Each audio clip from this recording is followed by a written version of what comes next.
नमस्ते। इस नए विश्लेषण में स्वागत है।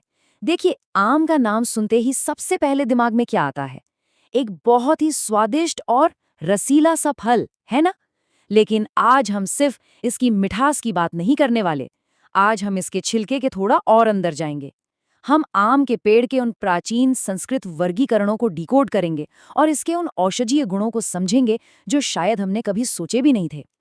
पुराने आयुर्वेदिक ग्रंथों में आम सिर्फ एक फल नहीं था, बल्कि वो अपने आप में एक पूरी चिकित्सा प्रणाली था। तो चलिए शुरू करते हैं। आइए फटाफट देख लेते हैं कि आज की इस चर्चा का रोड मैप क्या है। हम शुरुआत करेंगे आम के प्राचीन नामों और उपाधियों से, फिर इसके अलग अलग औषधीय चरणों को समझेंगे। इसके बाद पत्तियां, फूल और बीज के फायदे देखेंगे। फिर बात करेंगे कि अगर आम ज्यादा खा लिया जाए तो उसका इलाज क्या है, और अंत में आम की कुछ अन्य संबंधित किस्मों पर भी नजर डालेंगे। तो सबसे पहले बात करते हैं भाग 1 की, आम के नाम और उपाधियां। अब ये हिस्सा वाकई बहुत दिलचस्प है। प्राचीन संस्कृत ग्रंथों में आम को जो नाम दिए गए ना, वो इसे सिर्फ एक फल नहीं बल्कि वसंत और जीवन शक्ति का प्रतीक बनाते हैं। उदाहरण के लिए रसाला और सहकार, ये नाम बताते हैं कि ये कितना सुगंधित होता है। इसे कामांग भी कहा गया है, यानी कामदेव या इच्छा का एक हिस्सा। और मधुदूत मतलब वसंत का संदेशवाहक। पिकवल्लभ का तो सीधा सा मतलब है कोयल का सबसे प्रिय। ये महज नाम नहीं है, बल्कि ये दिखाते हैं कि प्राचीन काल में इस फल से लोगों का कितना गहरा भावनात्मक और सांस्कृतिक जुड़ाव था। चलिए अब आगे बढ़ते हैं भाग 2 की ओर, फल के औषधीय चरण। यहाँ पर मूल पाठ से एक बहुत ही हैरान करने वाली बात सामने आती है। हम सब जानते हैं कि एक पूरी तरह से पका हुआ आम शरीर को ताकत देने वाला एक बेहतरीन टॉनिक है, लेकिन उसी ग्रंथ में कच्चे और छोटे आम से सावधान रहने की भी सख्त हिदायत दी गई है। जब आम बिल्कुल शिशु चरण में होता है तो यह वात और पित्त दोष को बहुत बढ़ा देता है, और युवा चरण में तब तो ये इतना खट्टा होता है कि शरीर के तीनों दोषों वात, पित्त और कफ के साथ साथ रक्त को भी दूषित कर सकता है। पर जैसे ही ये पक जाता है, पूरी कहानी पलट जाती है। ये मीठा और ठंडा हो जाता है, वात को कम करता है, ताकत बढ़ाता है और कफ में वृद्धि करता है। मतलब एक ही फल के विकास में इतना बड़ा बदलाव, यह सच में हैरान करने वाला है। और एक और बात जो सच में चौंकाने वाली है वो ये कि प्राचीन विशेषज्ञों ने आम के पकने के तरीकों के बीच भी साफ अंतर बताया था। अगर आम पेड़ पर पका है तो वो वात को तो काफी कम करेगा, लेकिन शायद पित्त को थोड़ा सा भड़का दे। वहीं दूसरी ओर अगर आम को कृत्रिम रूप से या आर्टिफिशियली पकाया गया है तो वो ज्यादा मीठा होगा और खास तौर पर पित्त को नष्ट करेगा। सोचिए जरा, आधुनिक विज्ञान के आने से सदियों पहले ही उन्हें इस बात की कितनी गहरी समझ थी कि फल पकने का तरीका हमारे शरीर को कैसे प्रभावित करता है। तो यहाँ समझने वाली सबसे ज़रूरी बात यह है कि फल को किस तरह से तैयार करके खाया जा रहा है, ये बहुत मायने रखता है।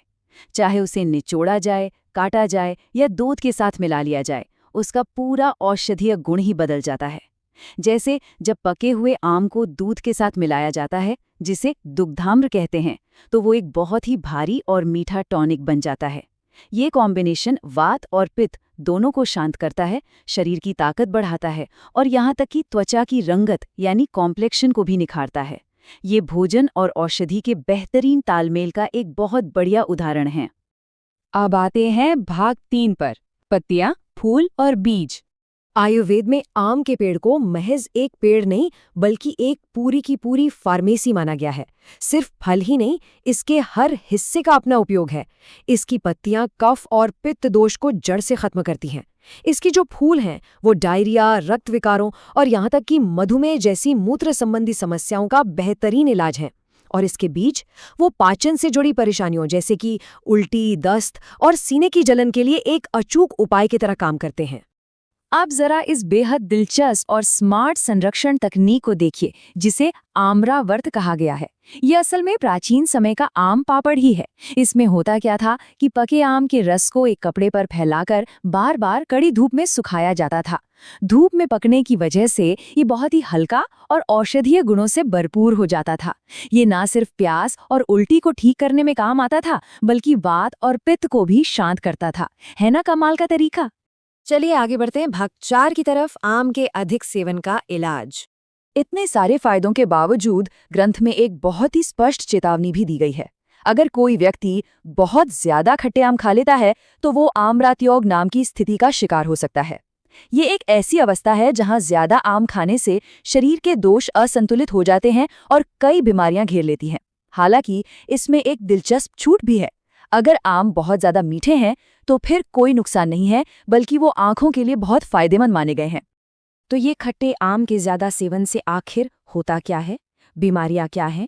इसमें शामिल है मंदानल यानी कमजोर पाचन, इसके अलावा रुक रुक कर बुखार आना, खून से जुड़ी बीमारियां, कब्ज या पेट का फूलना, और अगर आम खट्टे हैं तो आँखों के रोग भी हो सकते हैं। ये लिस्ट हमें साफ तौर पर बताती है कि आम चाहे कितना भी स्वादिष्ट क्यों ना हो, हमें इसका सेवन एक दायरे में और पूरे सम्मान के साथ करना चाहिए। आयुर्वेदिक ग्रंथों की सबसे खूबसूरत बात है उनका जहर और मारक वाला दृष्टिकोण। मतलब अगर कोई गलती से इस आम्रतायोग का शिकार हो भी जाए तो उसका इलाज किन्हीं दुर्लभ जड़ी बूटियों में नहीं, बल्कि हमारी रसोई में मौजूद बेहद साधारण मसालों में छिपा है। इसके लिए 2 बहुत ही आसान तरीके बताए गए हैं। पहला कदम, बस सौंठ यानी सूखी अदरक के साथ पानी मिलाकर पी लें, या फिर दूसरा तरीका, काले नमक के साथ थोड़ा सा जीरा खा लें। सोचिए, शरीर के इतने जटिल असंतुलन को ठीक करने का कितना आसान और घरेलू उपाय। और अब इस चर्चा के आखिरी हिस्से यानी भाग 5 पर आते हैं, संबंधित आम की किस्में। यहाँ हमें ये समझना होगा कि हर आम एक जैसा नहीं होता। ग्रंथों में कई अन्य वानस्पतिक प्रकारों का जिक्र है, जैसे कि आम्रतक, जो कि स्वभाव से भारी और गर्म होता है और जब पक जाता है तो सीने के घावों और शारीरिक कमजोरी को दूर करता है।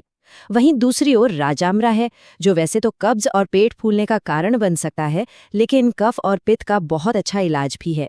और फिर एक किस्म है कोशाम्र। ये एक छोटा आम का पेड़ है जिसका इस्तेमाल खास तौर पर त्वचा के रोगों, सूजन और घावों को ठीक करने के लिए किया जाता था।